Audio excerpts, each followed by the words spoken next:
Welcome to From Center Ice, the podcast. My name is Courtney. Happy Monday, Ices. Let's see here. If you watched Friday's podcast episode, it was a brand new podcast series called the Happy Hour. So every Friday evening, afternoon, I'm going to try to get them out around 5 p.m., happy hour time. It's just going to be an hour-long podcast, just me, myself, talking about what's gone on in the hockey world for that week. And then here I am again on Monday. And I didn't have a title or anything like that for this sort of podcast series. And here's my cat joining me this time. Oh, he wants to be on camera this time. Usually you just hear him yelling in the background. So if you are watching it on YouTube, you can see him jumping up on the couch here with me. But I didn't have a name for this, but I took a picture right before I hit record here. And if you are watching on YouTube and not just listening on whatever platform you listen to your podcasts on, you'll see that I am just wearing an oversized hoodie with the hood up, and I have sweatpants on as well. You can't really see my legs, but I'm not looking like this because I am in mourning since my Maple Leafs played a terrible game against Tampa yesterday. But I figure since it is Monday, who gets dressed up on a Monday? Not me. So since I took that selfie before I hit record here, I decided to hashtag it CozyCast. So you know what? I think that's what I'm going to go with. My cat keeps trying to rub up against the cords for the microphone here. Oh, he jumped down. We should be good to go. So these Monday podcasts are going to be the CozyCast. So if you are listening, hopefully you are also still able to be wearing your pajamas like I am recording this. I have coffee with me since this is not a happy hour. Although if you drink coffee during happy hours, I am not going to judge you in the slightest. I love me some coffee. Today I have a Hockey is for Everyone Columbus Blue Jackets mug. My voice is pretty rough still. I went to the IceHogs game on Friday. We will get to talking about that series, but it's not as gravelly as maybe it was last time. It's just working on coming back, and I won't be at another game for at least a few days, so it should have some time to recover before Friday's happy hour again, possibly. We shall see what happens. You never know what will happen throughout a week, especially in the hockey world. But so that's kind of the plan, at least. This is what you can expect every week. You can expect a happy hour on Friday around 5 o'clock, and then Mondays you can expect the CozyCast, the brand new name that I came up with about 2 minutes ago, the From Center Ice CozyCast. I'm going to have to hit up Mr. Johnny Rockford to maybe get me a new logo for that as well, since we have the happy hour stamp on the one for Friday. But I dig it. CozyCast. Courtney's CozyCast. Something like that. We'll workshop it a bit. But I'm here to talk about what happened over the weekend. Since on Friday we went over what happened throughout the week, now it's time to catch up with what happened over the weekend. And that's what these Monday episodes are going to be. Speaking of John, we talked about recording a regular From Center Ice podcast sometime this week. So take a sip of my coffee here. You can look forward to that as well. I now have a couch here in the studio. If you've been around, you know we were sitting on some wooden chairs for a while. Those were pretty uncomfortable, but now I have a couch in here. This is way more comfortable, and I was kind of waiting till I got some new seating to get the regular podcast episodes up and going again. So John's gonna come over sometime this week here. I need to rearrange the rest of the studio because getting this couch in here forced me to just move a bunch of stuff out of the way with kind of reckless abandon. But I got it in here, and so we are one step closer to getting back on a somewhat regular schedule. But at least for now, what you can expect is the Friday happy hours and the Monday CozyCasts, and of course videos after IceHogs games. And I will likely be recording a video for the Toronto Maple Leafs game yesterday here after I get this episode edited and published out to you beautiful people. But without further ado, let's jump in and talk about what's been going on. And since, again, most of the hockey news is dominated by the playoffs, we will start with the NHL playoffs, and we're going to follow these series in the same order I had them in on Friday, because that's just easier for me to make notes that way. So first up, we have the Carolina Hurricanes and the Boston Bruins, and I am so sorry, Carolina fans. I had mentioned, I believe I had mentioned it in the Happy Hour episode on Friday, that Carolina was looking really good and they had the chance to maybe sweep Boston if everything went well for them. But this weekend, things did not go very good for the Carolina Hurricanes, and instead of that series being 2-0 in favor of the Canes like it was on Friday, it is now 2-2. The Boston Bruins came in at home this weekend and tied the series up. Game number 3 went 4-2 in favor of the Bruins, and game number 4 went 5-2 in favor of the Bruins. Now, I didn't watch either of these games. I was a bit busy this weekend with the IceHogs playoffs, and then after Friday night, I was just absolutely exhausted, so I mostly took the weekend off.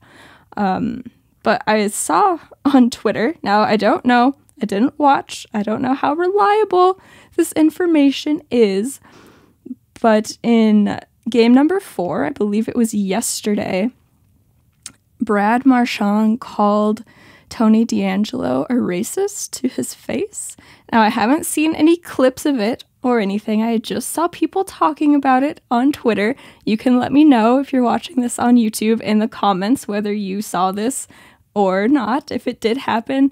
But if it did happen, I don't want to like Brad, but oh my God, that is just wonderful. He came out, I believe he had 5 points in that game, a point on every goal.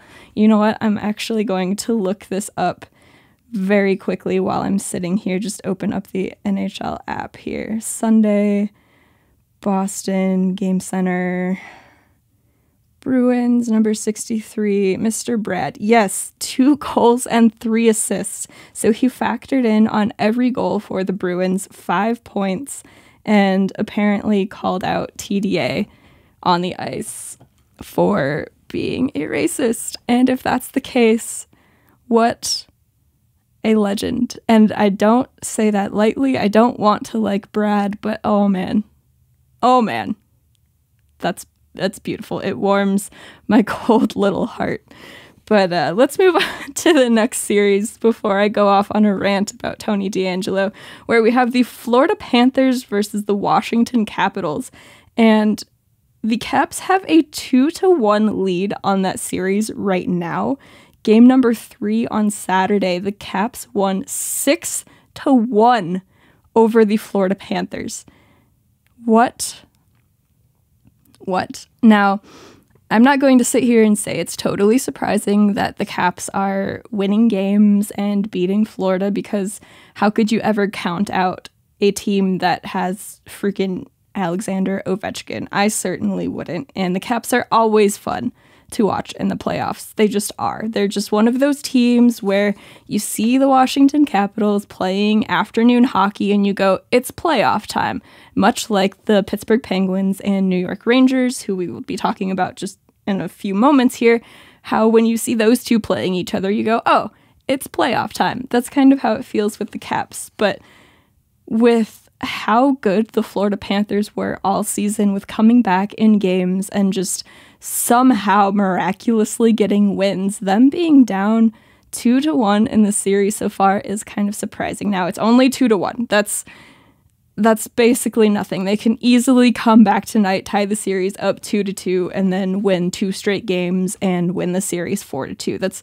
I'm not saying that the Panthers are out of this series, but with how good they were all season long during the regular season, it's kind of surprising to me that they are not the ones with the series lead. But I love me some chaos, and I don't know how I like the Caps because Ovechkin is just fun to watch. So I don't necessarily have a rooting interest in this series. No matter which team wins, I will be happy for them for different reasons. So it could go the full 7, and I would be totally fine with that. We'll just have to see how this one plays out. And speaking of that other series, the Pittsburgh Penguins and the New York Rangers.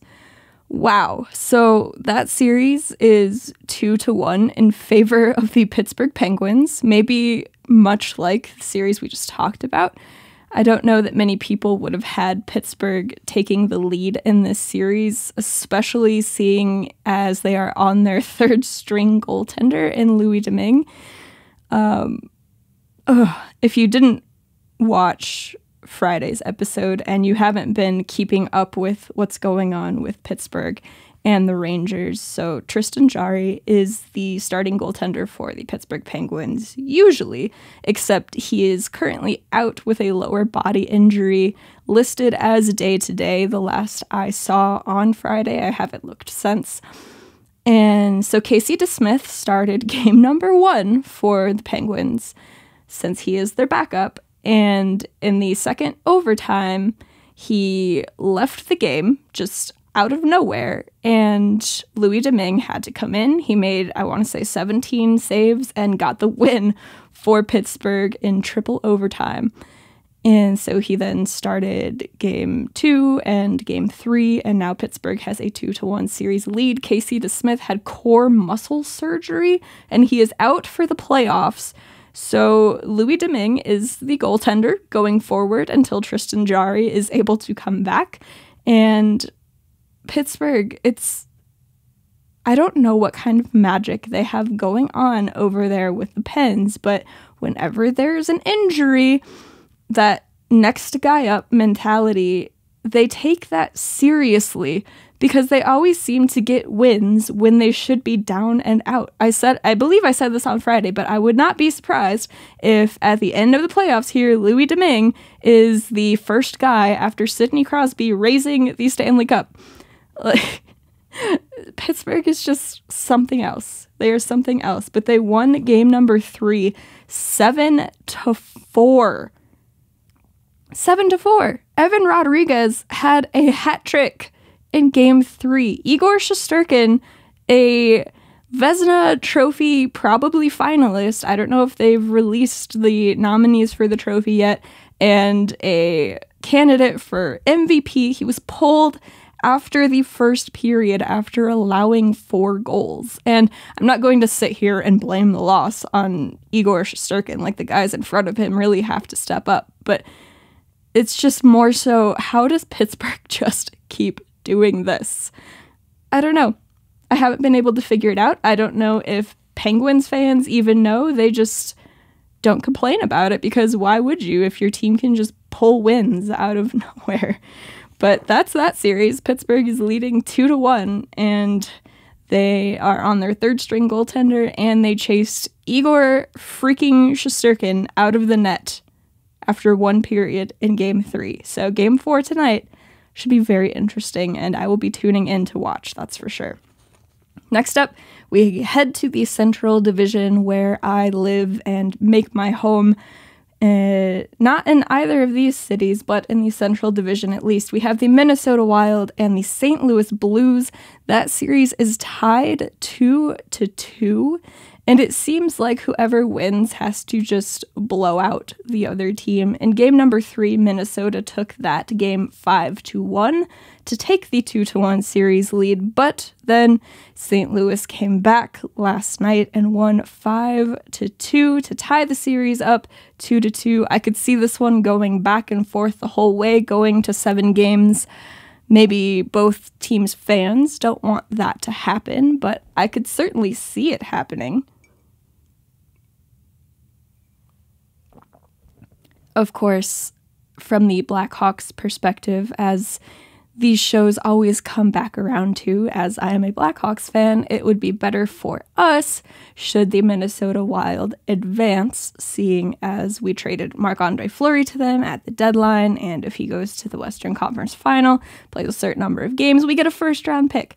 So that would be better for us. And I mean, St. Louis losing is always good for the morale of Blackhawks fans.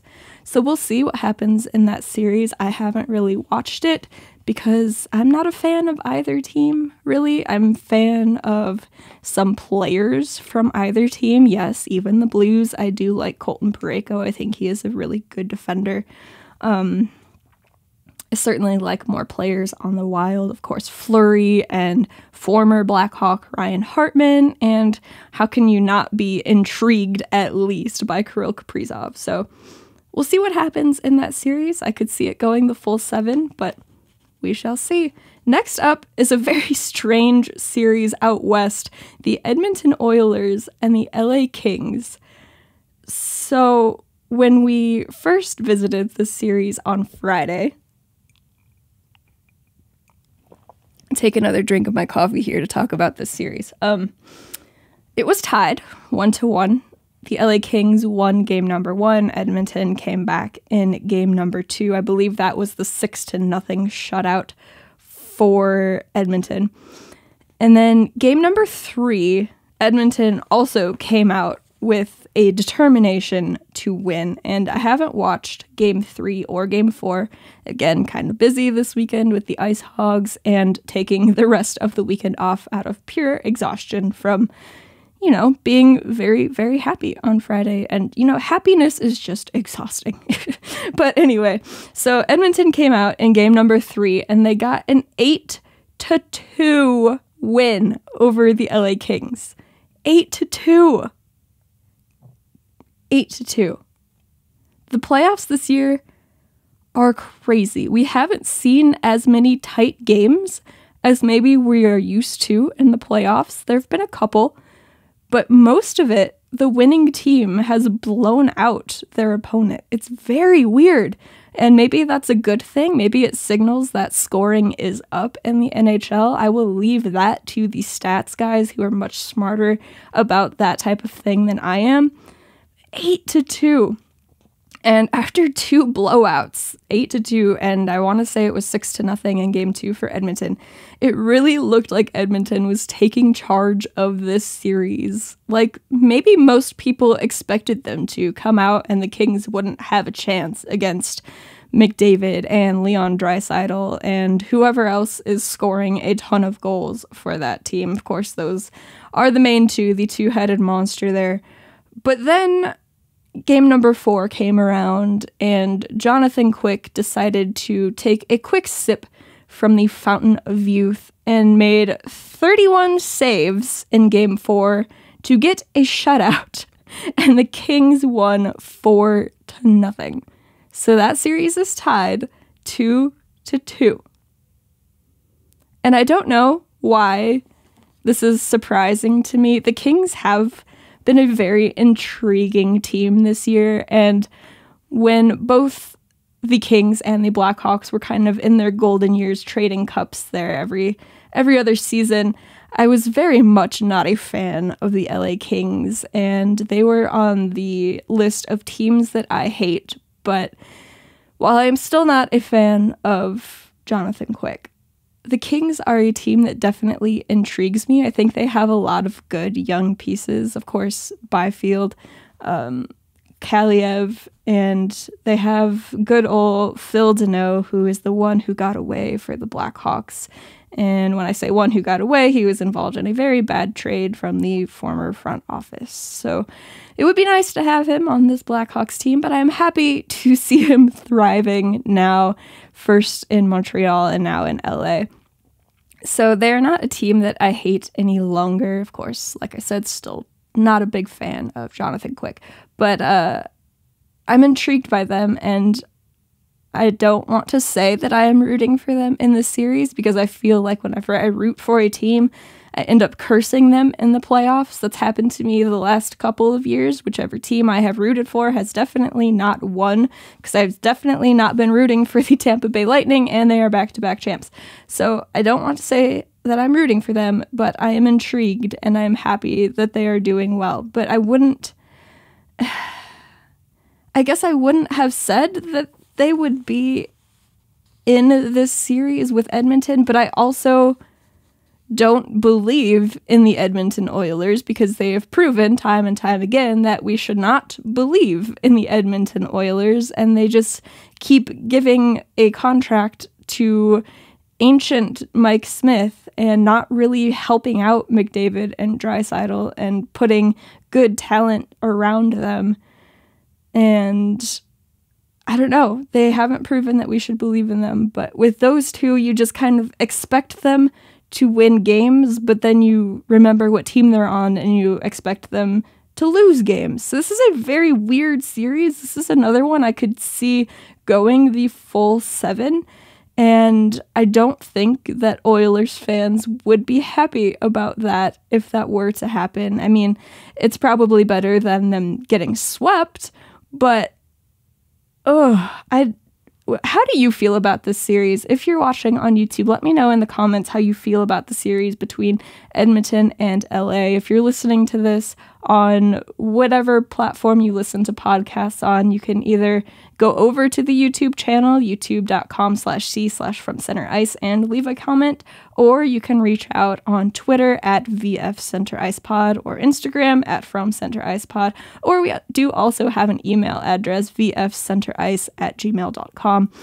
But let me know. Let me know how you feel, and let me know how you feel about any of the playoff series, really, but there's just some I'm particularly interested in, especially if I haven't been able to watch them for one reason or another.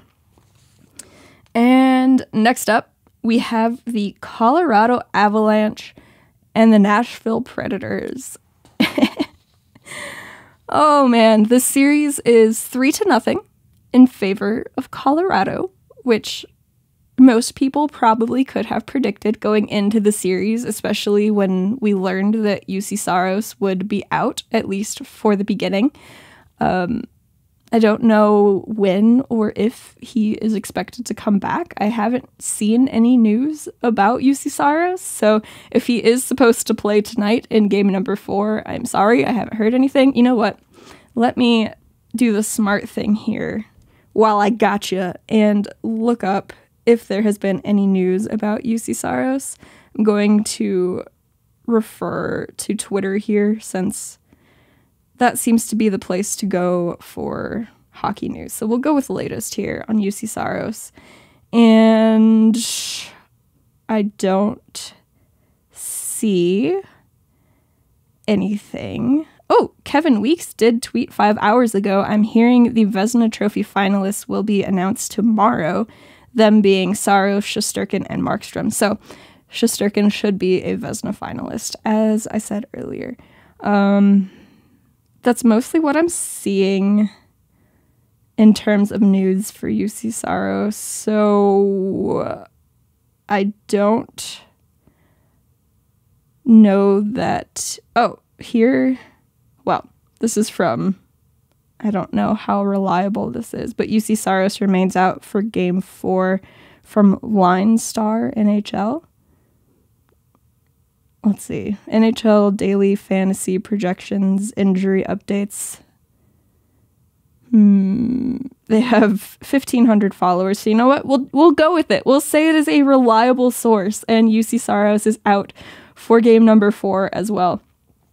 But, that's not the only goaltending drama in this series, because in period 1 of game number 3, which of course Colorado did go on to win, as I said, the series is 3-0. They won 7-3. Darcy Kuemper got hit in the eye with Ryan Johansson's stick. Yes, dramatic pause, because ouch.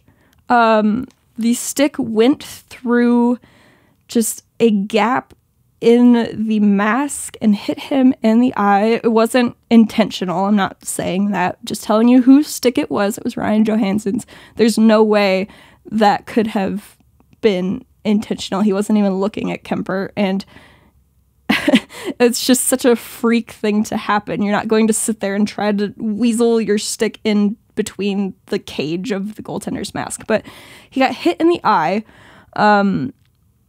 He threw his mask off immediately, tried to skate off the ice holding his eye, and then he fell down to the ice and everybody was very confused until we saw the replay, like, what is going on? But he's not blind. He didn't lose an eye, so there's that. He is possible for game number 4.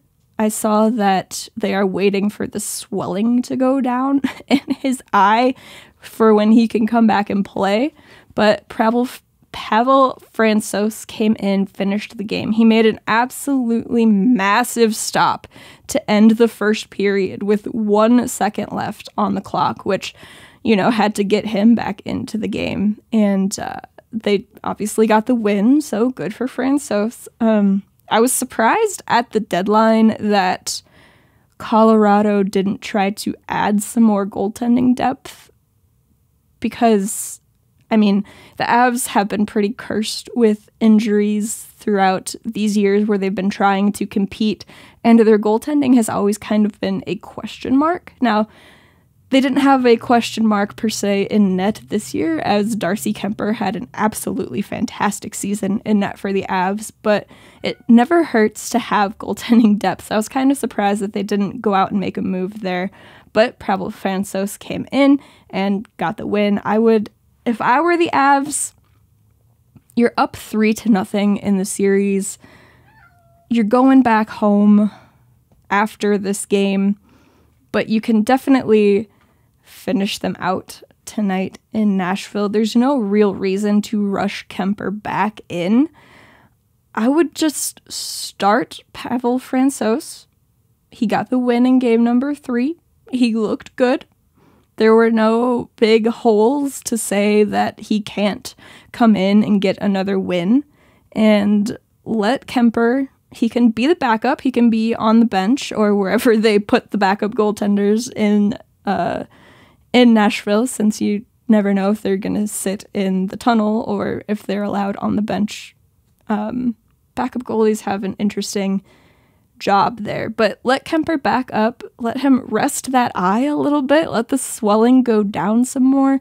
I mean, eyes are one of the most important things for goaltenders to have. They have to be able to see pucks and use their peripheral vision and see through traffic, and let him rest the eye a little bit. I think Francouz is fully capable of coming in and giving the Avs a good game. So if it were up to me, which it definitely is not, I would start Frank in game number 4 and see what happens. And if they do lose and go back to Colorado, you can put Darcy Kuemper in net for game number 5 and see what happens. Of course, maybe you don't want to give the Preds a game. Don't let them think they can get back into the series. But I think that you should at least let Darcy rest up that eye a bit more and not risk something else crazy happening. Maybe another stick goes through his mask and hits the same eye, and then you're in a worse position than you were by just letting him back up. But yeah, if we thought goaltending was strange in the Pittsburgh series, now Darcy Kuemper nearly loses an eye during a game. And that's being dramatic. He didn't almost lose his eye, I don't think. But that was pretty scary watching it and not getting an update for a little bit. But he seems to be doing okay. They're just waiting for the swelling to go down. But we'll see what happens if Colorado can complete that series tonight or if it shifts back to the Ball Arena. We shall see. But we stay in the West here, the Calgary Flames and the Dallas Stars. And that series is 2-1 in favor of Dallas. That's right.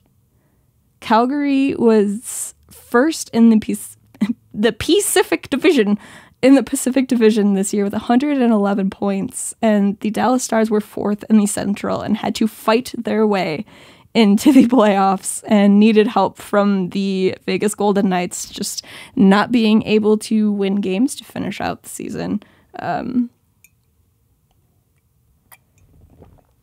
And I guess they always say just get into the playoffs and see what happens from there, and that's been the case here for Dallas, who takes the 2-1 series lead. And game number 3 was not a shutout like the first 2 games were, and I actually watched this one because Weekend hockey schedules are a bit different. There's games on throughout the day, so they were able to spread them out. And it was, I love playoff hockey on the weekends because you can just wake up, park yourself in front of the TV, and you don't have to move all day because there's games on all day, just back to back to back in the first round, at least. That's the beautiful thing about the first round and weekend playoff hockey is just games back to back to back all day.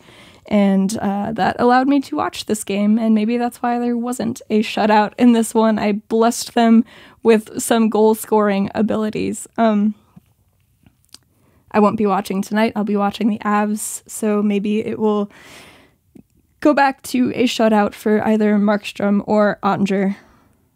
And we shall see, but that series remains fairly close. If I had to bet, you know what? I don't know that I can even say that. I was going to say if I had to bet, I would put money on the Calgary Flames, but it seems like Dallas is one of those teams that always kind of comes out and surprises you when you think they're not going to win. They just do it. And they have Pavelski, and Pavelski scored a goal in game number 3.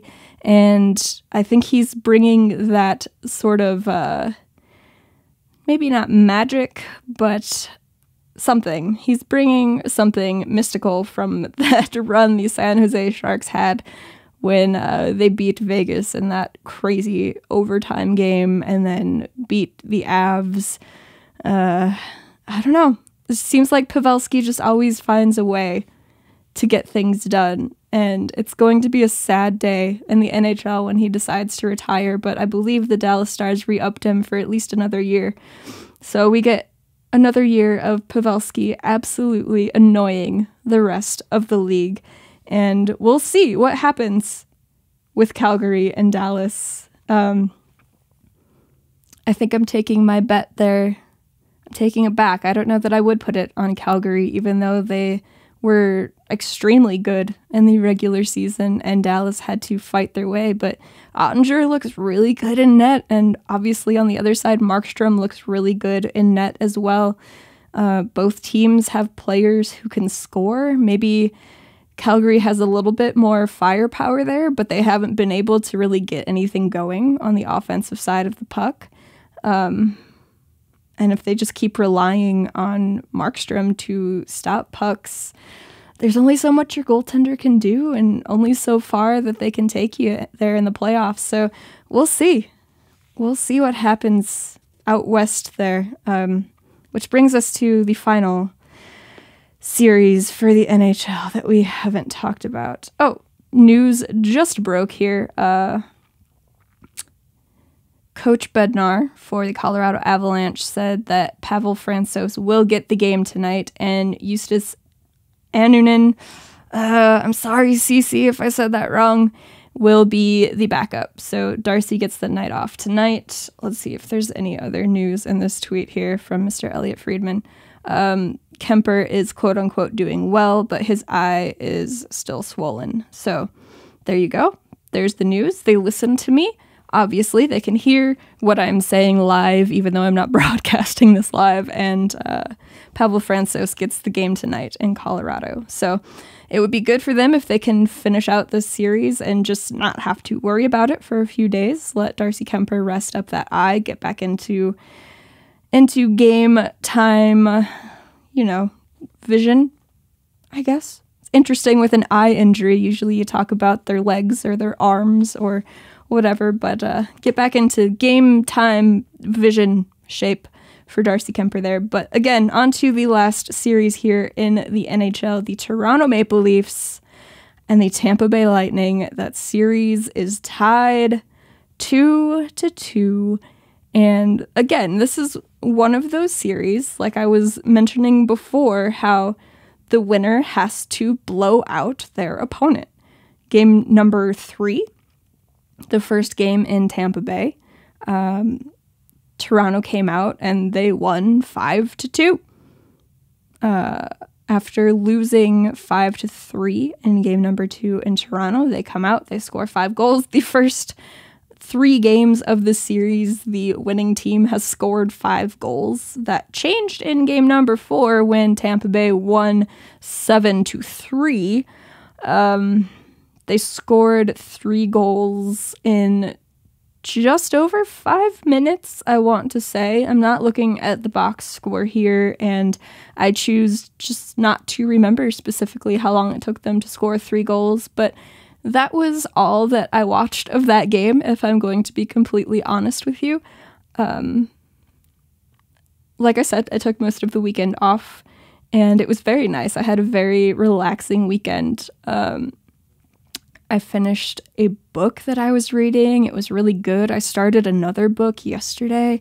Oh, it was wonderful. I highly suggest to you guys that maybe in the off season, when you're not paying attention to so much hockey, read a book. It's really nice. It's very, very relaxing, and I highly recommend. I have some hockey books here that I want to read during the off season. Maybe I will talk about those on different episodes. Maybe I'll make separate videos for those, so if you aren't book people, you don't have to listen to that during a podcast episode. So I did that, and I took a break from my book yesterday night when the Leafs started their game 6 o'clock Central Time, and I watched the first, again, however long it took. Tampa went up 3-0, and I said, you know what I'm not going to do on this Sunday? I'm not going to let the Maple Leafs destroy my peace that I have created for myself this weekend. So I'm just going to flip this game off, and I'm going to pay attention to the notifications when they pop up on my phone, but I'm not going to watch it and get stressed out. I'm going to go back to reading my book. And that was a great choice because that allowed me to finish that book during that game while the Leafs were still losing. I think I finished it before the Leafs ever scored a goal, and then I started a new book, which is also pretty good so far. And so I was paying attention to the notifications and saw that the Leafs did end up losing that one 7-3, like I said. But what I can say about the Leafs so far in this series, and I will end up either watching that game or just watching the condensed game. I haven't decided how much pain I'm willing to put myself through yet. They haven't really given up on a game necessarily. Obviously that was a very bad one for them, and they did not look good defensively at all from that minimal watching experience that I had. But they did come back and get 3 goals, and William Nylander had 2 of them, so good for him getting in on the scoring now on the goal column. But they haven't just rolled over and died yet in this series, which I think is a good sign for the Maple Leafs. Again, like I said Friday, I'm not going to sit here and say that the Leafs are going to win this series because it can very much go south quickly for the Leafs. It's 2-2 currently, and they head back to Toronto. It's good for them. Hopefully they can get a win at home there and keep home ice advantage going. Since the last 2 games, it goes back to Tampa and then back to Toronto should they need that game. But they haven't given up, which is good, but I don't know, switching off game to game with Tampa is it's not something that I would recommend, and it's probably not something that they go out and intentionally do. I guess they're happy getting the split on the road, which isn't the worst thing. Of course, they do keep home ice advantage. There's 2 games left in Toronto, 1 game left in Tampa, and Toronto needs to win 2, but Tampa also needs to win 2. Both teams have proven that they can win on the road. They split both series in Toronto and in Tampa. It just comes down to who has the better of the last few games here, and both teams are fully capable of doing so. Both teams have had fantastic offensive games. Both I think Toronto maybe had the better of the defensive game there in game number 1. I don't know that Tampa has had really a great defensive game yet, but again, I haven't watched all of game number 4 there. It's hard to put faith in this Maple Leafs team and say that they will be fine, because we all know that this is the Leafs in the playoffs once again, and it's hard to put that faith in them that they will come out and be able to get it done. I've seen a lot of people online say that this Leafs team just feels different and maybe they can actually do it. And maybe that is the case. It's certainly possible. But they are facing the reigning 2-time champs, and that's a tough out for anybody. It's not going to be an easy finish to the series for Toronto or for Tampa, if, God forbid, Tampa does end up advancing, which I think if anybody had to place a bet on something happening, they would bet on the Lightning to advance, because Toronto just hasn't proven they can win a first-round series, even if they look like the better team throughout the series. I mean, they lost to Montreal last year, and Montreal did go on to the Cup Finals, so maybe that's not saying a whole lot there, but man, I don't know. Are you nervous? If you're a Leafs fan, are you nervous? Let me know. I don't know if I am yet or not. I probably should be. I don't know if I am. We'll see. I have to film my video for that game later today. Maybe I'll talk myself into being nervous. Or maybe I'll talk myself out of being nervous. We'll see. But I don't want to spend too much more time there on that series. So there wasn't really anything going on in Blackhawks world this weekend. So I don't have any Blackhawks news for you. But there is some NHL news. This morning, Barry Trotz was fired as the head coach of the New York Islanders. Of course, on Twitter, everybody's like, my team needs to call him and contact him and bring him in. And I saw that a lot from people in Blackhawks world. So I guess there's quote unquote news for you. Just people wanting the Hawks to reach out to Barry Trotz to come in and coach the Blackhawks, since they are still doing their coaching search. Derek King is still part of that. But nothing is finalized. He's still with the interim tag and all of that. Mark Crawford, like I said, Friday was let go, and Rob Cookson was let go. So they are looking to fill a bunch of holes in the coaching department there for the Blackhawks. I don't know that Barry Trotz would necessarily want to come in to a rebuilding team, which is definitively what the Blackhawks are now.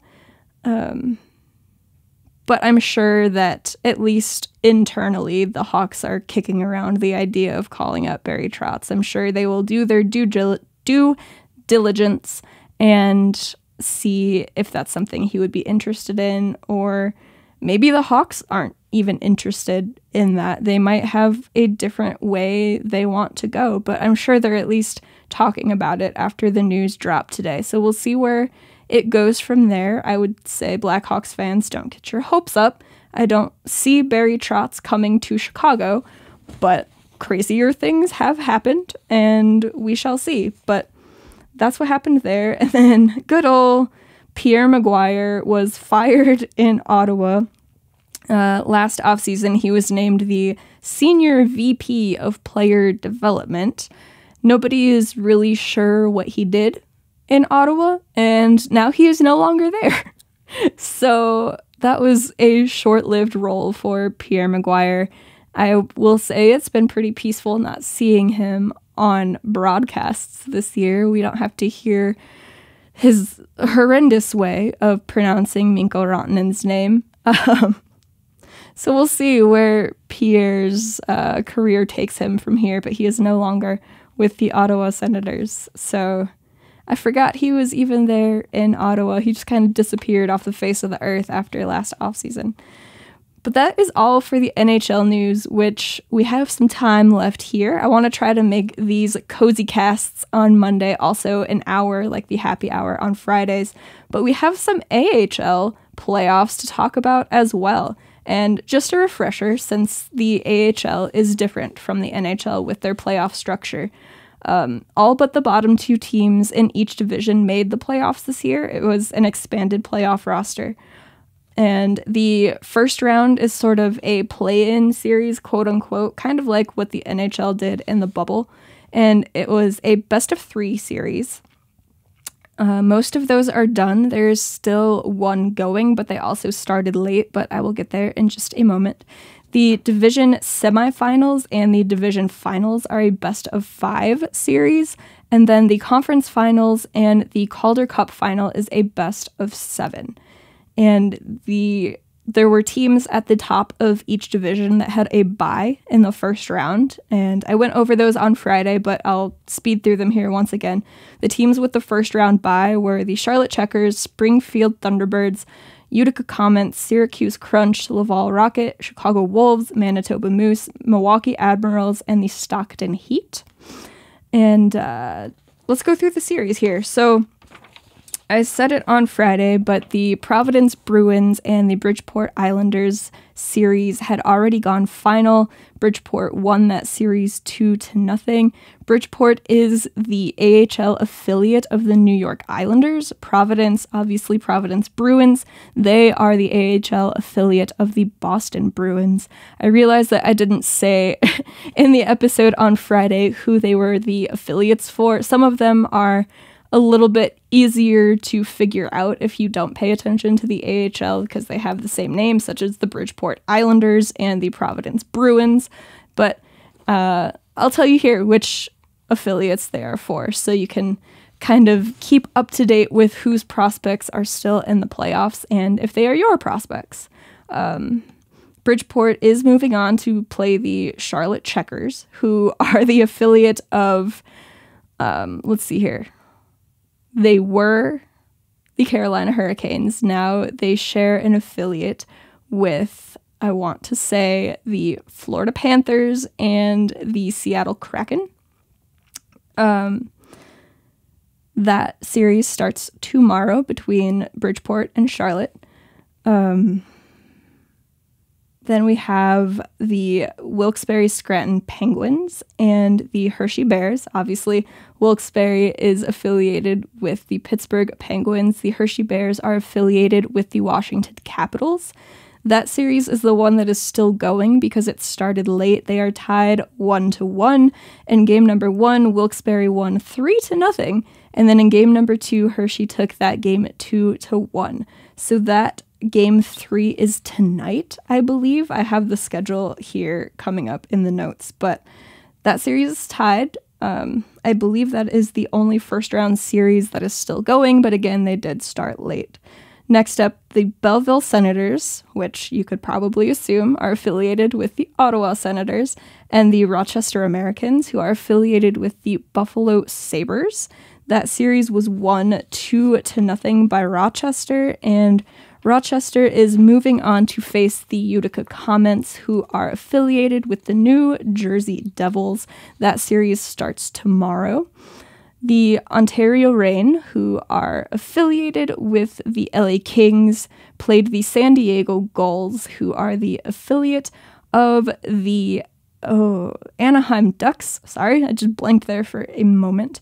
That was won 2-0 by Ontario, and Ontario will be playing Colorado, and they are an affiliate that makes sense. The Colorado Eagles are affiliated with the Colorado Avalanche.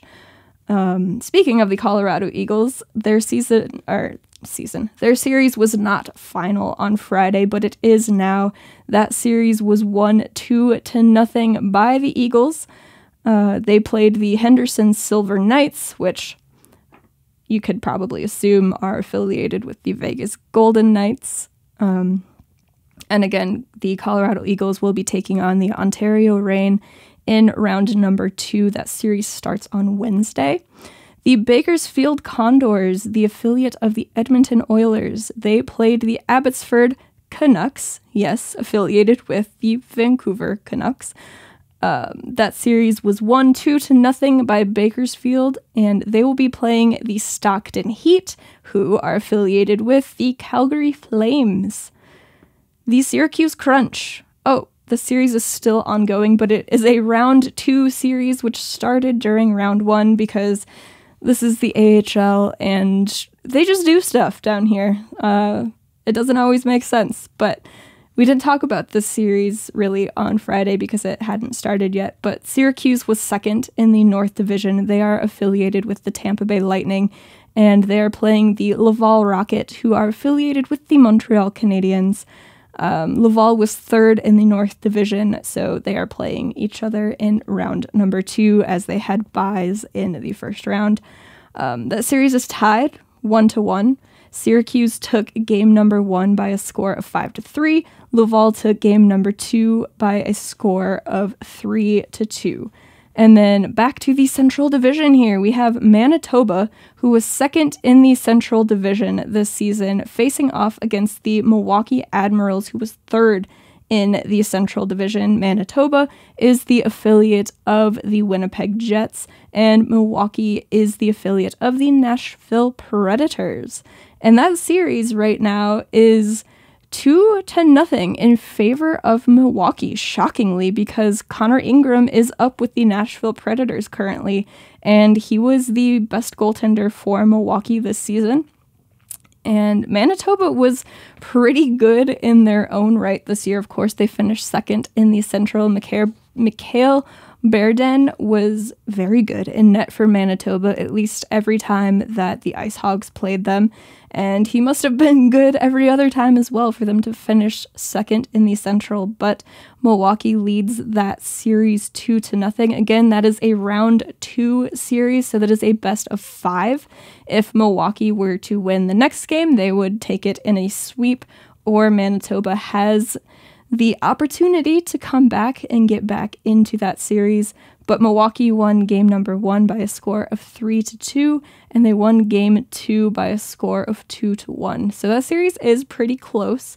Milwaukee definitely has some players who can put up points, and we will see where it goes from there. But that brings us to the final series in the AHL that was completed this weekend, that being your Rockford IceHogs, 4th in the Central Division, versus the Texas Stars, 5th in the Central Division.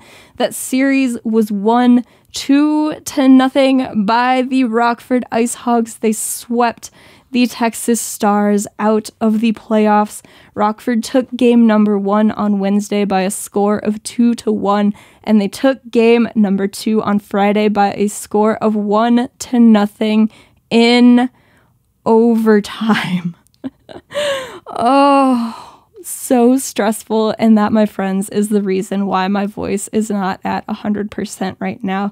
I'm not going to sit here and recap the entirety of both games. I do have videos up on YouTube for both of those games. If you're watching here on YouTube, you can easily go over and find them. Just click on videos, or you can click on playlists, because I sort out each of the teams that I talk about. Obviously, they would be in the Rockford IceHogs playlist. There's also Chicago Blackhawks playlist and Toronto Maple Leafs and podcast episodes. I try to make it easy for you guys to find it, but if you're not watching this on YouTube, and once again, just listening to it, youtube.com/c/FromCenterIce, you can find it there.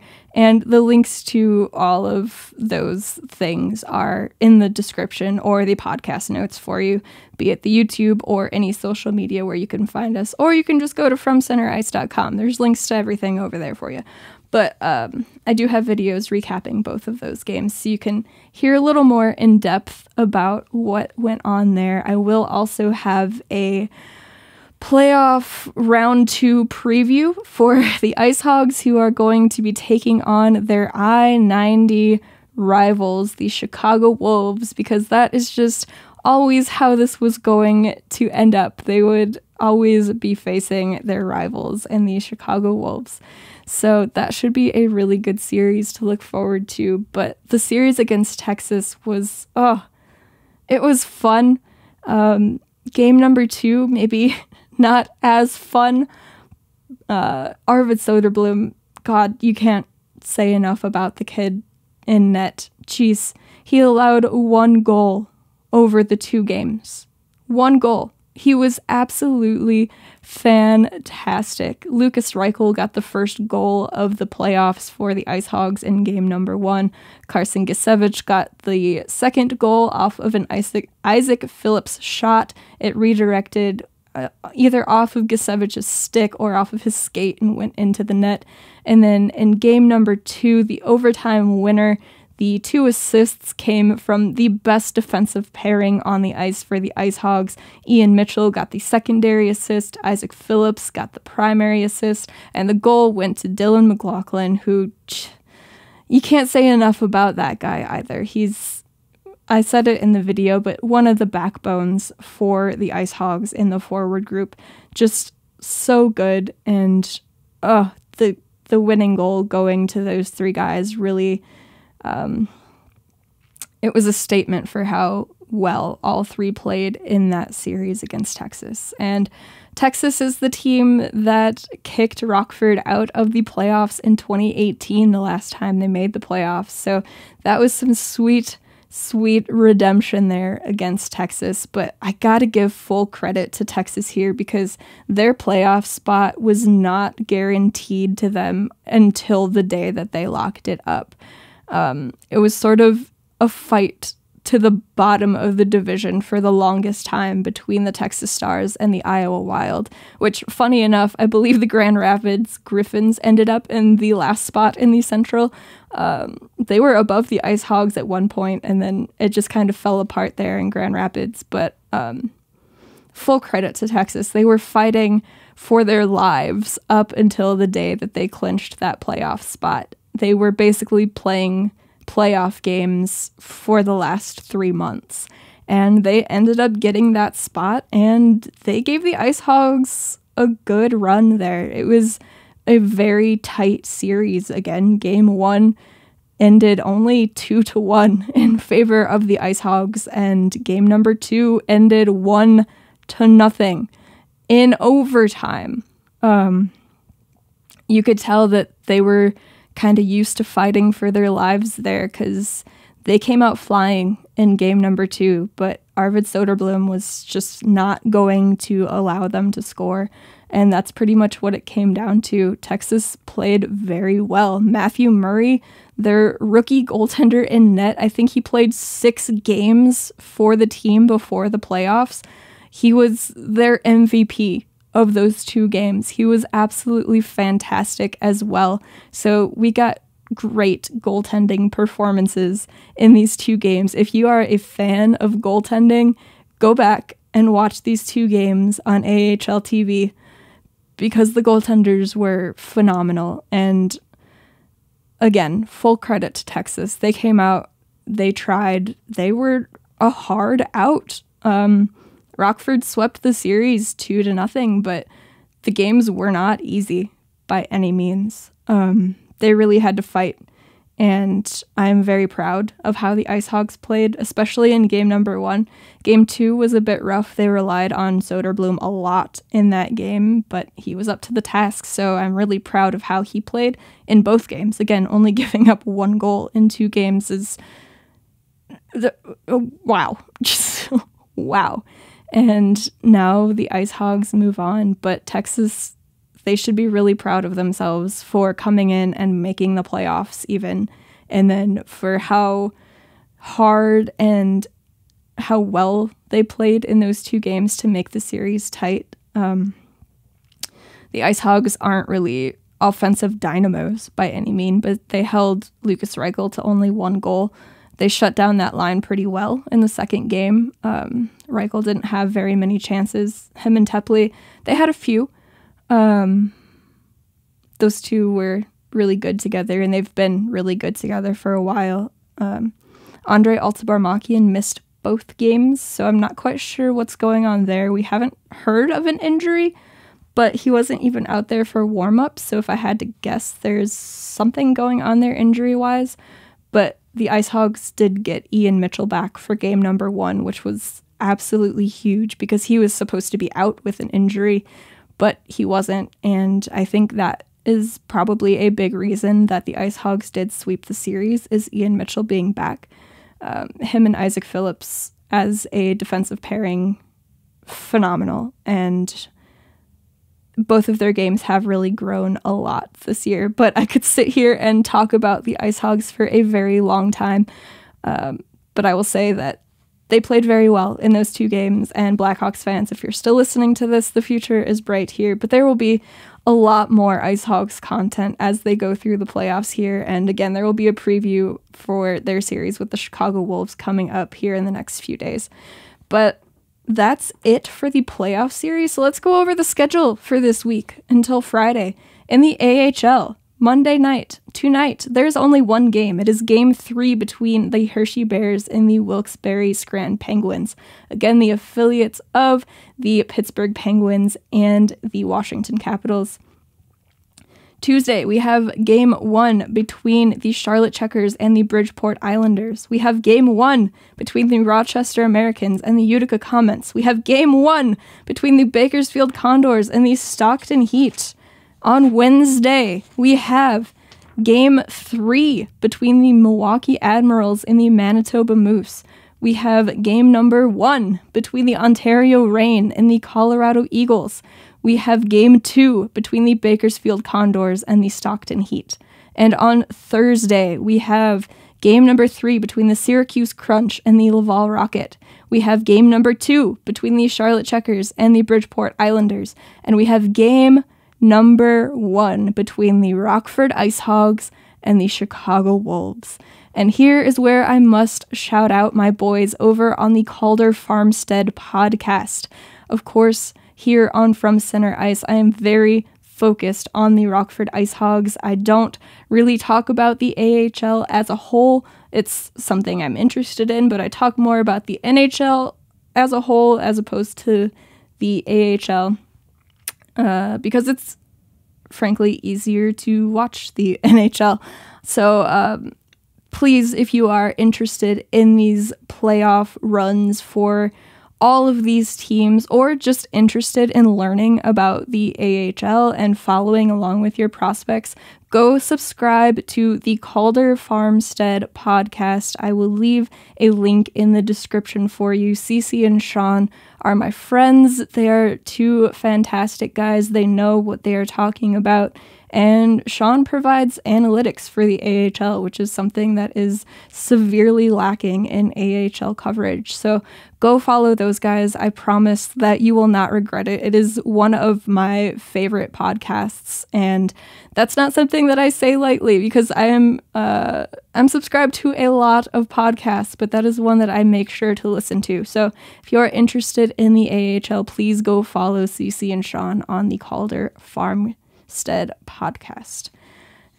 But that being said, that wraps up the AHL. Let's look at the week ahead for the NHL. Tonight, Monday night, we have Game 4 between Florida and Washington. We have Game 4 between the New York Rangers and the Pittsburgh Penguins. So, the Penguins and the baby Penguins both playing tonight. We have Game number 4 between the Colorado Avalanche and the Nashville Predators. Colorado could sweep the Preds tonight. We have Game number 4 between the Calgary Flames and the Dallas Stars. On Tuesday night, we have Game number 5 between Boston and Carolina. Again, Carolina fans, I am so sorry for saying you guys could complete the sweep this weekend because that very much did not happen. We also have Game number 5 between the Toronto Maple Leafs and the Tampa Bay Lightning. Get your alcohol ready if you partake in alcoholic beverages. If you do not, get whatever beverage you choose to drink ready. I will not judge you here. We have Game number 5 between the St. Louis Blues and the Minnesota Wild, and we have Game 5 between the LA Kings and the Edmonton Oilers. On Wednesday, we have Game 5 between the Pittsburgh Penguins and the New York Rangers. We have Game 5 between the Washington Capitals and the Florida Panthers. We have Game 5, if necessary, Avs fans, between the Colorado Avalanche and the Nashville Predators. We have Game 5 between the Calgary Flames and the Dallas Stars. And on Thursday, we have Game 6 between Boston and Carolina. Will somebody win the series that night? We shall see. We have Game 6 between Toronto and Tampa Bay. Will somebody win the series that night? We shall see. We have Game 6 between Minnesota and St. Louis. Will somebody win the series that night? We shall see. And finally, the Edmonton Oilers and the LA Kings. Will somebody win the series that night? We shall see. But that, my friends, does it for what has happened in the playoffs so far between the NHL teams and the AHL teams. There is the schedule for this week up until Friday, which once again you will hear episode number 2 of the From Center Ice Happy Hour. And I will go over Friday night's schedule. I will go over Saturday and Sunday, and we'll talk about what's happened so far in the playoffs here. We could have some final scores for the series that are being played. You never know. But thank you guys so much for tuning in for episode 1 of the From Center Ice Cozy Cast, which just got a name this morning out of the blue as I was hashtagging a picture, but I think I like it. Let me know what you think. Do you like Cozy Cast? I think it's fun. But again, this is the follow-up to Friday evening's happy hour to let you know what happened over the weekend. This is fun. I enjoy sitting here talking to you guys about what's been going on in the playoffs, especially being able to also talk about the AHL. I hope that's something that maybe if you haven't paid attention to before, you can be a little interested in here since some of your prospects. I'll go over who's been doing well.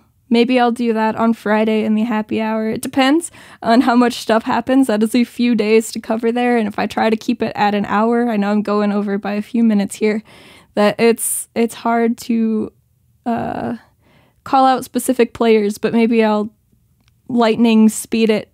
Let's not talk about lightning. Maybe I'll go super fast through the playoff scores for the series and then talk about who the top scorers are for each team.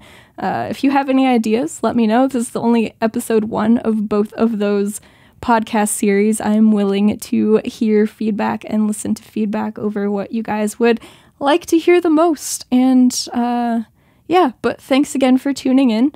Once again, if you would like to follow along on social media, I live tweet most of the games that I watch over on the Twitter. That is at VF Center Ice Pod. You can also follow on Instagram at From Center Ice Pod. And if you're not watching on YouTube, youtube.com/c/From Center Ice. But once again, all of those links are either down in the description or in the show notes for you. So try to make it easy, and I will catch you all in the next video or on Friday night for the From Center Ice Happy Hour. Thank you guys so much. I appreciate you. Leave some comments, and if you are listening to this on a podcast app, then give me 5 stars and leave a review. Love to read it. All that being said, thank you guys. I will catch you all in the next one. Bye, guys.